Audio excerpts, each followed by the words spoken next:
Après avoir vu donc ce qu'était après avoir vu la structure de C++, ce sont les nombres complexes, c'est l'ensemble des nombres complexes munis de la loi additive. Bon, j'avais fait une vidéo qui consacrait à sa structure pour montrer que C++ était un groupe abélien.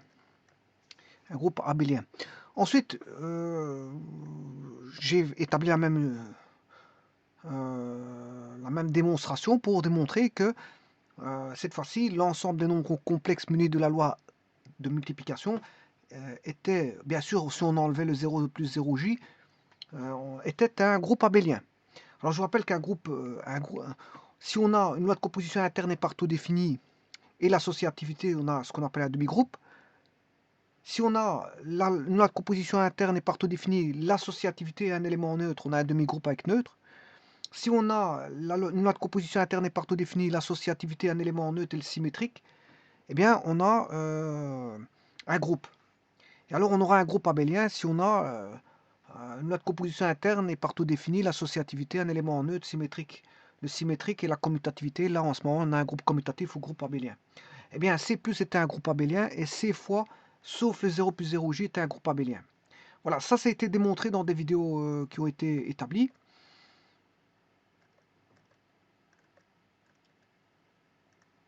Voilà. Et ensuite j'ai étudié un autre élément pour structurer toujours cet ensemble C. Eh bien, il y avait la distributivité dans les nombres complexes. Alors, je rappelle que voilà, on avait la distributivité.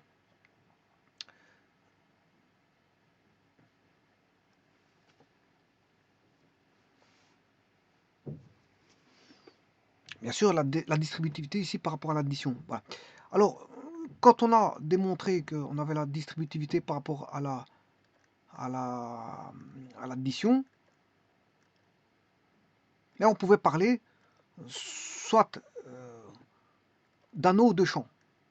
D'anneau ou de champ. Alors, quand est-ce qu'on a un anneau, quand est-ce qu'on a un champ? Bien, on a un anneau quand bien sûr ici il faut deux lois, hein. Quand on parle de distributivité, il faut la loi plus et la loi fois. Toujours aussi c'est les nombres complexes, c'est. Alors pour avoir un anneau, il faut que on ait que C plus soit un groupe abélien. Que C fois soit un demi-groupe, c'est-à-dire avec une loi de composition interne et l'associativité. Et la loi fois doit être distributive par rapport à la loi plus. Alors je rappelle ici que c'est une loi de composition qui est interne, hein. C'est une loi de composition interne. C'est-à-dire d'un élément de C avec un autre élément de C, on a un élément de C. Hein, c'est voilà, des lois internes. Donc si vous voulez, c'est E fois. Je suis en train de traiter ici E fois E dans E. E fois E dans E. C'est-à-dire que d'un élément de C, je prends un élément de C pour construire un élément de C. Voilà. Et là, bien sûr, on a la distributivité par rapport à la loi plus. Et on a bon, un anneau si on a C plus fois. Là, on a deux lois. Hein. On fait interagir les deux lois. Et c'est quoi qui fait interagir les deux lois? Ben, c'est la distributivité.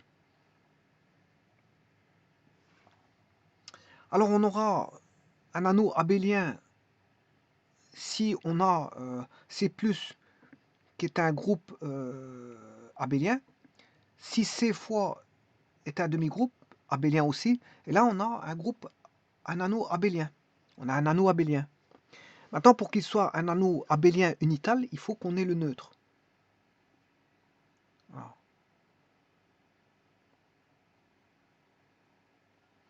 Et alors un champ, c'est tout simplement la totale. Ici, c'est toujours, on a un champ C plus fois.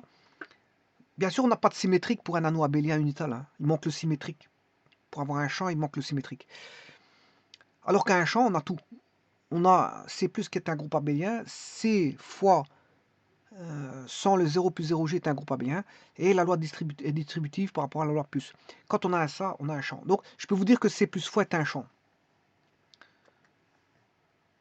C plus fois est un champ. Donc en d'autres termes, si je résume la chose, C plus est un groupe abélien. C c'est les complexes. Hein. C fois, sauf le 0 plus 0J est un groupe abélien. Et que C, avec, on a la distributivité, donc C plus fois, est un champ. Est un champ. Alors, ici, je manipulais bien sûr des éléments de C dans C. Je manipulais des éléments. Donc, j'avais une loi interne. Maintenant, je vais voir si... je vais voir si les complexes ne sont pas un espace vectoriel. Voilà. Alors, et il l'est, hein, je peux vous dire dès maintenant que C plus, bon, je ne vais pas dire C plus, hein, parce que bon, ici, je vais l'appeler C tout. C'est tout, parce que le plus, je vais le mettre pour les réels. Là, on a un champ aussi. Donc, CT est un groupe abélien. C'est le fameux C+, mais je vais changer parce que comme il y a deux lois plus ici, pour ne pas les mélanger l'une avec l'autre, je vais les distinguer. Voilà. Là, on a plus et là, on a fois. Alors, pour ne pas confondre avec cette loi plus là, je vais mettre CT. Bon, voilà, je vais l'appeler CT. Alors, CT est un groupe abélien, je vous le dis tout de suite. Voilà. C muni de la loi de plus est un groupe abélien. Et R plus fois est un champ. Alors, sachant que C plus fois est aussi un champ, hein. Comme il est composé de réels, le complexe, eh bien, c'est aussi un champ. Alors, je vous rappelle que là, c'est une loi interne. C'est une loi interne. Ceci, c'est une loi interne pour décrire que on a un champ, c'est une loi interne, c'est-à-dire c'est de R fois R dans R. On retourne dans R. C'est une loi interne. Alors là, la loi interne, c'est de C fois C et on retombe dans C. Bon, maintenant, je vais mélanger deux choses, des réels et des complexes. Là, à ce moment-là, je ne suis plus dans E fois E dans E. Voilà, je vais changer, je prends un autre, je vais être dans E fois F dans E. Alors E, vous aurez compris que c'est l'espace vectoriel. Hein.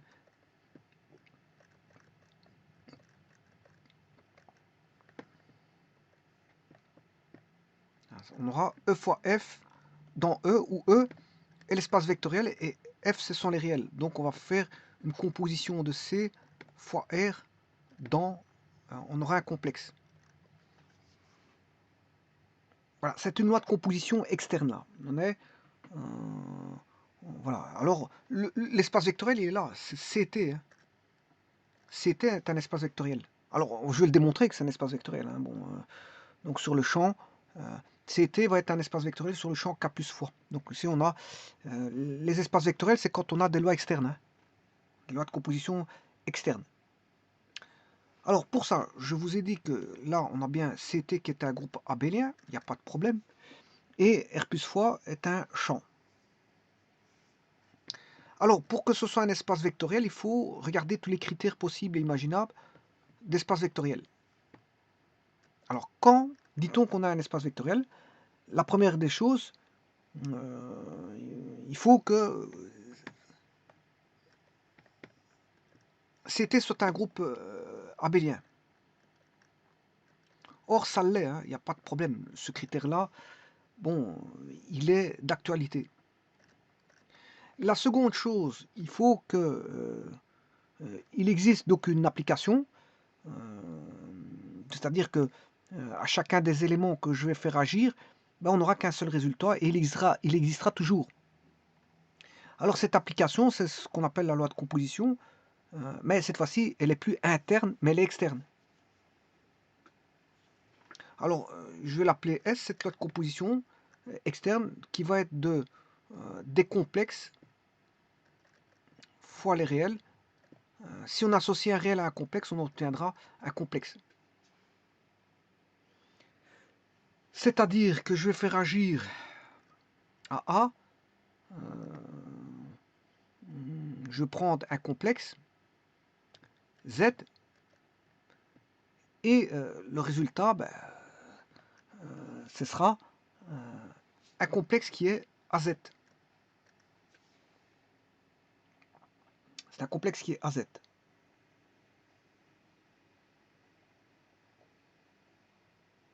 C'est-à-dire, en d'autres termes, quand on prend un ensemble, que je lui associe un ensemble K qui est un champ, bien sûr. Donc si je prends en général soit un K, K un champ, K c'est un champ, sur un ensemble bien sûr E, on suppose qu'on a une loi de composition interne qui structure bien sûr E, il y a une loi de composition interne qui structure E, on a un groupe commutatif, et là on indique donc c'est sa loi additive, E+. Alors il a un neutre, hein. Bien sûr il a un neutre. Le neutre de E c'est 0E. Alors ici le neutre de C c'est 0 plus 0J. Alors à ça, E a un neutre qui est 0E qui n'est pas le même neutre que R, hein. Dans le neutre pour C c'est égal à 0 plus 0J. Voilà, ça c'est le neutre pour C. Le neutre de C. Mais le neutre de R, c'est 0. Voilà. Si j'associe C à E, son neutre c'est 0E, et 0E c'est 0 plus 0J. Et donc je vous disais que j'ai une loi de composition qui structure E, une loi de composition interne, et que si je prends deux éléments, un élément de K, un élément de E, je crée alpha fois X. Pourquoi alpha X? Parce que K, je prends un scalaire ici avec un X, et je lui associe alpha fois X. Voilà. Et donc, ça, il existe une application appelée la loi de composition qui est externe ici. On a une loi de composition avec externe. C'est-à-dire que, tout d'abord et avant tout, il faut que les complexes soient un groupe abélien. Deuxièmement, qu'il existe une loi de composition qui est ici externe.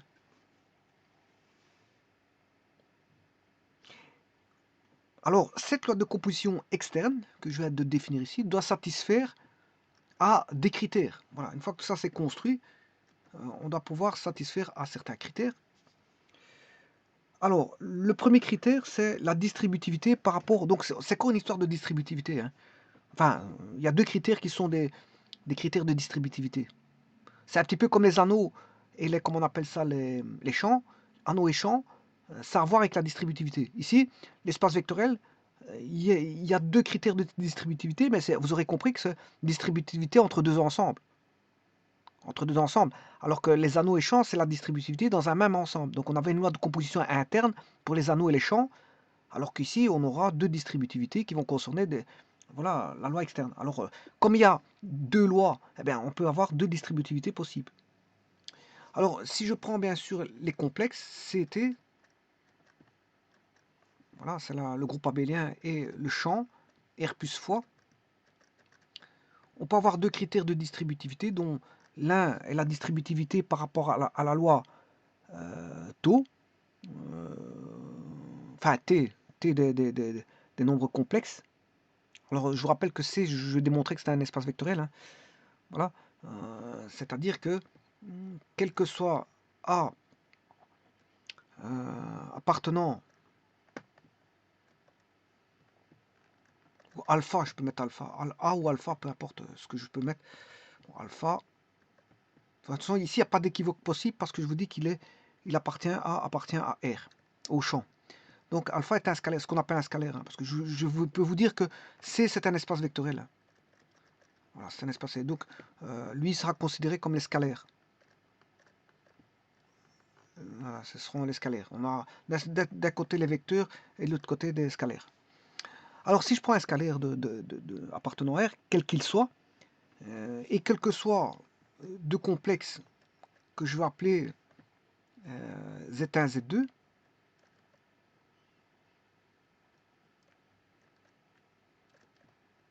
Z2 appartenant à C. Je peux dire que si je fais, il y a la distributivité par rapport à la loi T. C'est-à-dire que j'écrirai alpha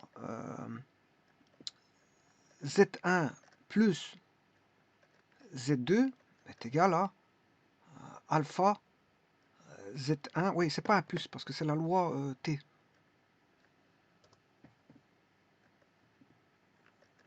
Alors, T, alpha Z2. C'est la distributivité par rapport à la loi T. La loi T de, bien sûr, de C, des complexes. C'est l'addition des complexes, si vous voulez. Voilà, et ça, c'est la première distributivité. Alors ça, je peux démontrer assez facilement.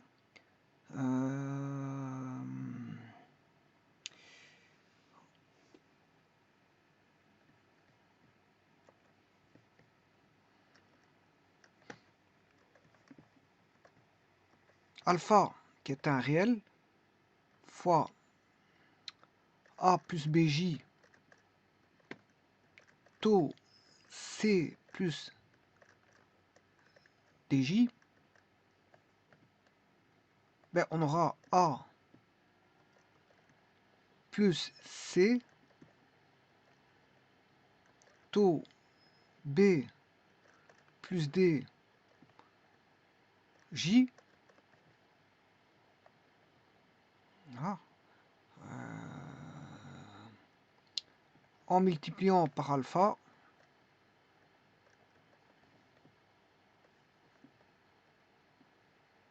bon, j'abrège, hein, j'abrège les écritures, ben, ce sera alpha C plus alpha BDJ.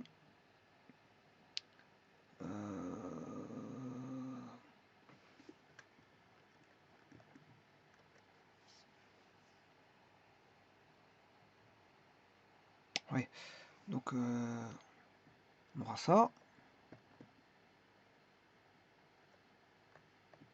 Bon, je pourrais écrire aussi que c'est alpha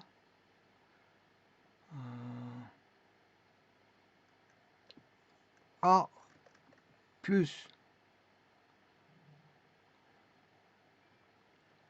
A plus B,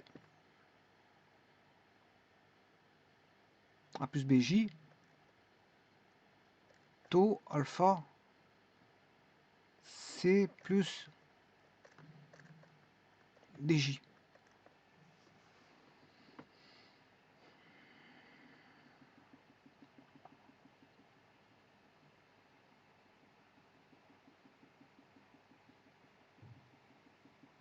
Et ça, c'est vrai, hein, on aura toujours ça.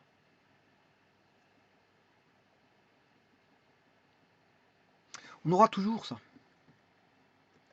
On aura toujours ceci.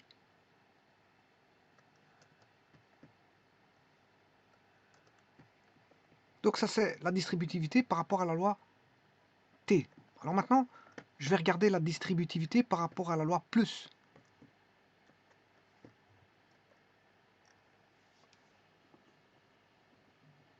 Alors, la distributivité par rapport à la loi T, c'est quel que soit, on va dire, l'opérateur qu'on va prendre, alpha, bien sûr, ici c'est alpha. Hein. Voilà, ici c'est...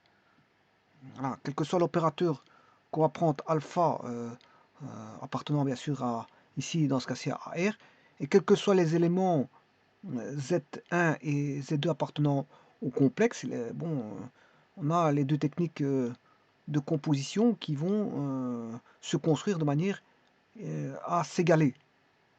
Le premier, qu'est-ce qu'on va faire? Ben, on construit d'abord Z1 taux Z2.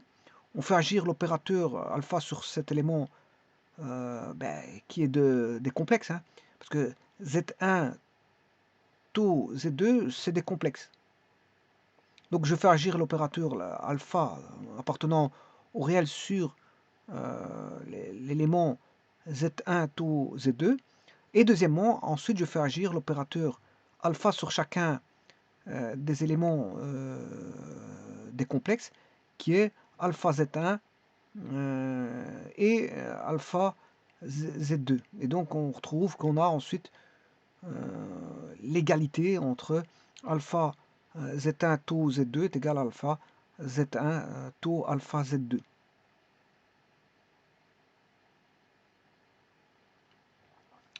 Alors maintenant je vais faire la deuxième distributivité, c'est la première distributivité. Je vais le marquer en rouge.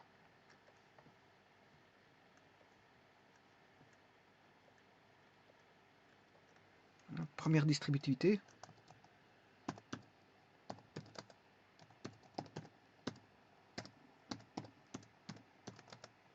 Ça c'est par rapport à T, ou taux, enfin je sais pas comment je peux l'appeler cette loi. Je peux l'appeler T, grand T. Voilà, première distributivité par rapport à la loi T. Maintenant, je vais faire une seconde distributivité par rapport à la loi plus.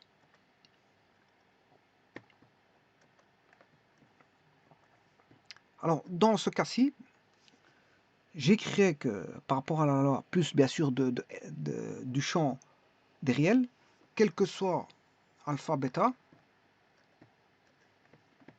quel que soit alpha, bêta appartenant à R chacun, et quel que soit Z appartenant au nombre complexe, si je fais alpha plus bêta, j'aurai fois bien sûr Z, ben, ce sera égal à alpha Z plus bêta Z.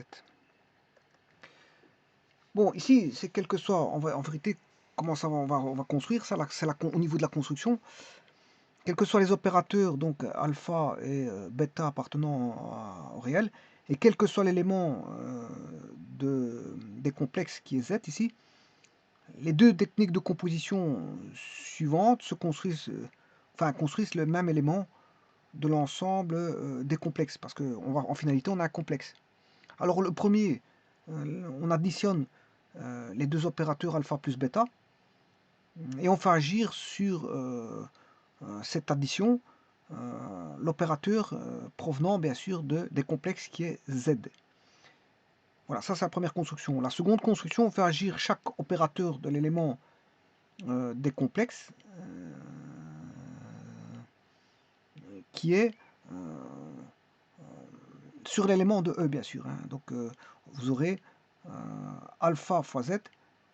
La première, on fait agir chaque opérateur sur l'élément bien sûr des complexes en faisant alpha fois Z et bêta fois Z, et on additionne ces éléments et on construit le même élément que alpha plus bêta fois Z égale alpha Z plus bêta Z. Alors, je vous rappelle qu'ici, ça c'est un complexe.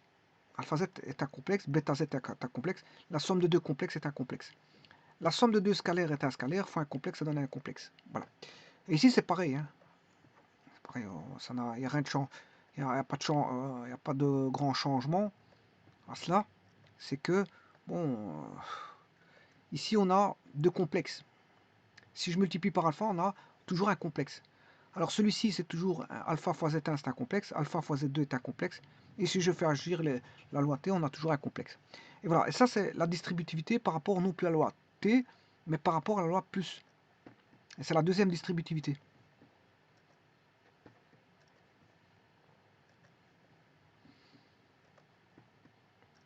Donc ceci, c'est la distributivité par rapport à la loi plus.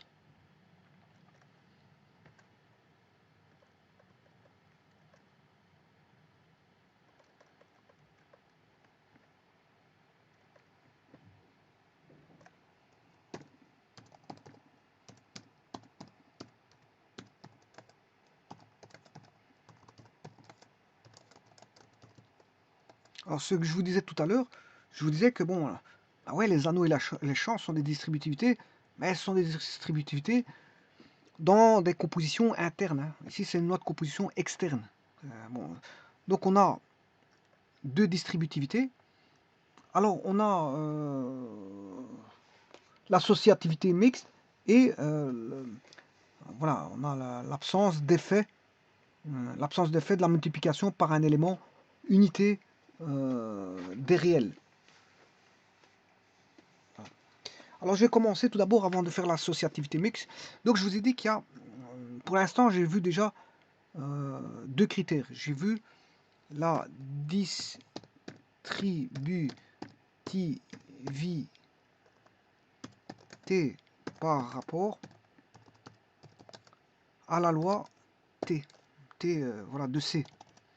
Puis j'ai vu la distributivité par rapport à la loi plus du champ, hein, par rapport à plus. Bon, ça fait déjà deux critères, il en reste encore deux autres pour avoir un espace vectoriel. Alors c'est l'absence d'effet de la multiplication par l'élément unité de K. Alors, je rappelle que ici on a C+, qui est un groupe abélien, et R plus fois qui est un champ. Alors, le neutre de la multiplication du champ, c'est 1. C'est 1 qui est neutre pour le champ. Son neutre, c'est 1. Donc, l'absence d'effet de la multiplication par l'élément unité de R plus fois,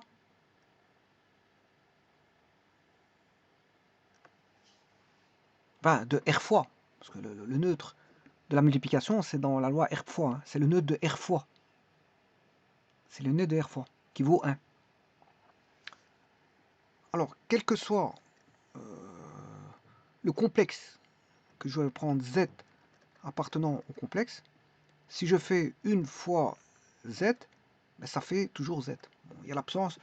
Le neutre de R fois n'a pas d'effet sur... son neutre n'a pas d'effet sur la multiplication complexe.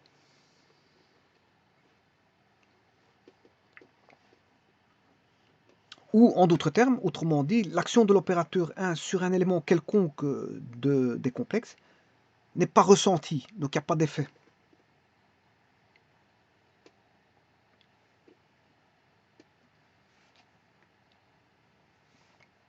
En d'autres termes, je vous rappelle que 1 fois Z, c'est 1 fois A plus BJ. Hein. Bon, là, le Z, c'est 1 fois A plus BJ.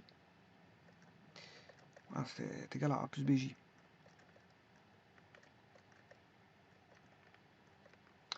Et le quatrième, ben, c'est l'associativité mixte. C'est-à-dire, quel que soit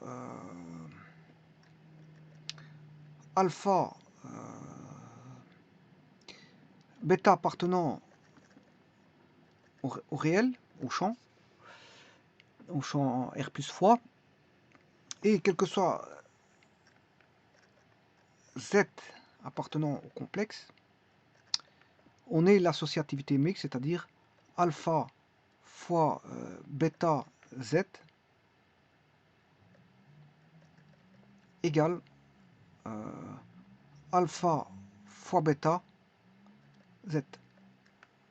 Voilà, et si vous avez ça, vous avez... Et on aura le cas là, puisqu'on aura... on aura C taux, CT est un espace vectoriel sur le champ K plus fois.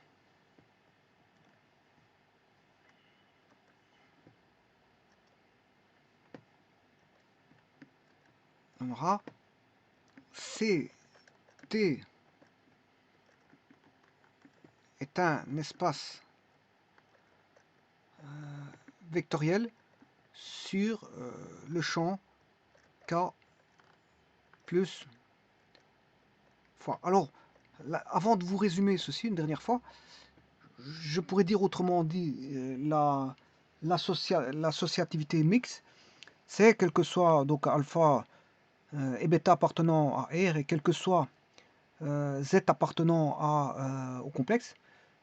Les deux techniques de composition que je vous ai montrées, bon, la première c'était on multiplie donc les deux opérateurs alpha et bêta, ça c'est la première chose, et on fait agir sur cet opérateur, sur l'élément des complexes. Et alors on aura euh, alpha fois bêta fois z. Et donc ça c'est la partie droite bien sûr, hein. C'est la partie droite. Donc je multiplie d'abord alpha bêta et puis je multiplie par z. Je vous rappelle que c'est un complexe. Ensuite la deuxième manipulation, ou la deuxième action, c'est on fait agir un opérateur sur z, donc, tel qu'on est bêta fois z. Alors bêta bien sûr c'est un réel, z c'est un complexe. On aura bêta fois z. Et ensuite, on fait agir le deuxième opérateur sur cet élément qu'on a obtenu qui est bêta fois z. Bêta fois z est un complexe, hein. Eh bien, pourquoi c'est un complexe? Parce que je vous l'ai dit tout à l'heure, hein, j'ai commencé à vous dire que, ici, quand on a la première des choses, c'est d'avoir une loi de composition externe. Et quand on fait agir, je vais aller vous rechercher tout de suite, je ne sais pas ce qu'il est. Voilà, je crois que c'est ça, mais j'avais développé. Là, il est là. Donc, il est ici. K fois E, dans E, ça fait alpha x. Donc, on prend un scalaire, on prend un complexe. Ici, E, c'est les complexes, hein, et K, c'est R. Si je prends un scalaire de K et un complexe de C, je les fais interagir entre deux, ben, j'aurai alpha fois le scalaire fois le complexe, ça fait un complexe. Alpha x va donner un élément de E, c'est un élément de E. D'ailleurs, je ne l'ai pas marqué ici, mais on va voir un élément de E. Je l'ai mal écrit, hein. Bon, ici, vous aurez compris que c'est alpha x va donner un élément de E. Voilà, donc, on aura ceci. Donc, si je fais alpha, si je construis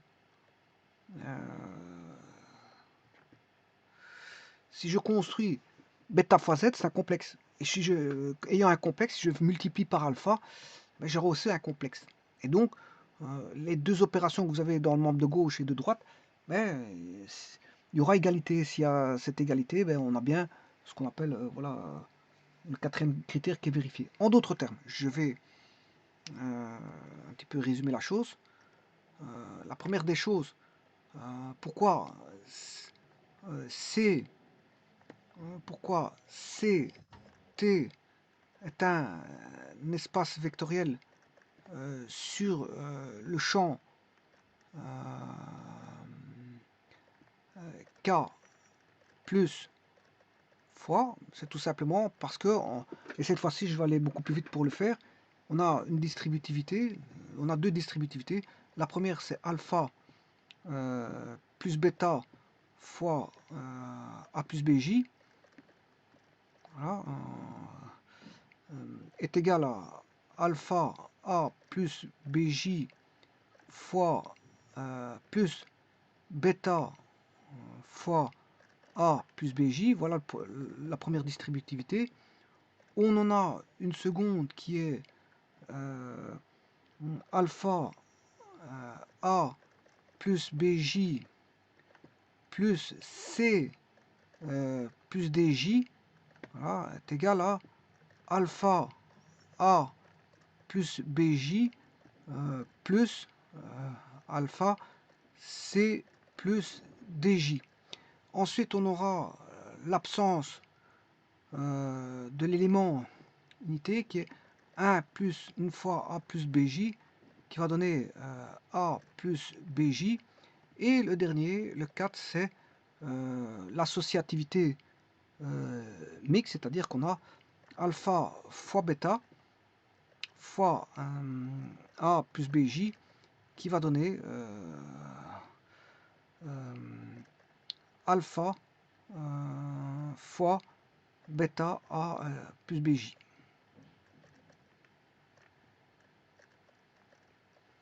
Voilà, et ça, vous retrouvez les quatre critères, c'est les quatre critères. Et donc les nombres complexes vérifient ça. Donc on a deux distributivités, l'une par rapport à la loi T des complexes et l'une par rapport à la loi plus des...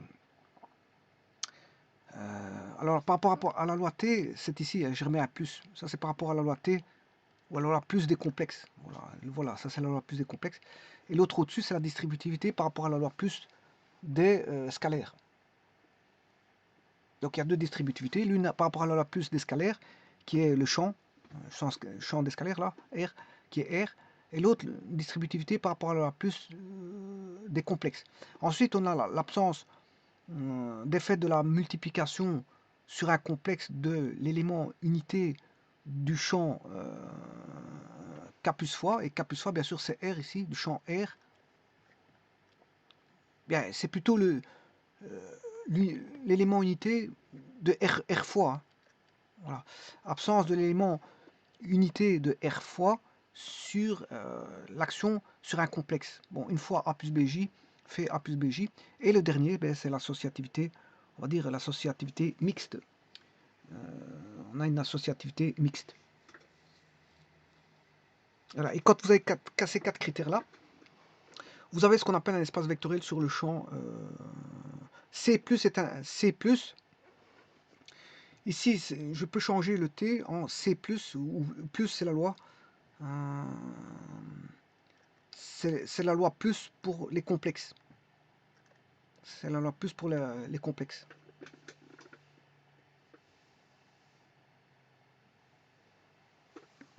Ah, et là, vous avez les quatre critères qui décrivent que C+ est un espace vectoriel sur le champ R plus fois. Donc, en d'autres termes, C+, en diminutif, si je parle en diminutif, C+, est un espace vectoriel sur R. Parce qu'on sait bien que R est un champ. Hein. Sous-entendu que R est un champ. Quand on sait bien que R est un champ, que c'est R plus fois, parce que le champ nécessite deux lois. Hein. Pour faire la distributivité en loi de composition interne, il faut deux lois, plus et fois. Donc voilà. Donc on sait bien que quand on parle du champ, mais il y a deux lois derrière qui sont cachées, c'est plus et fois. Voilà. Donc quand on dit pour ceux qui sont avertis, pour ceux qui s'y connaissent là-dessus, si vous dites c'est un espace vectoriel, vous pouvez dire tout simplement sur le champ R, tout simplement, sous-entendu que c'est R plus fois, parce qu'on sait bien que le champ c'est R plus fois. Voilà, je vous remercie.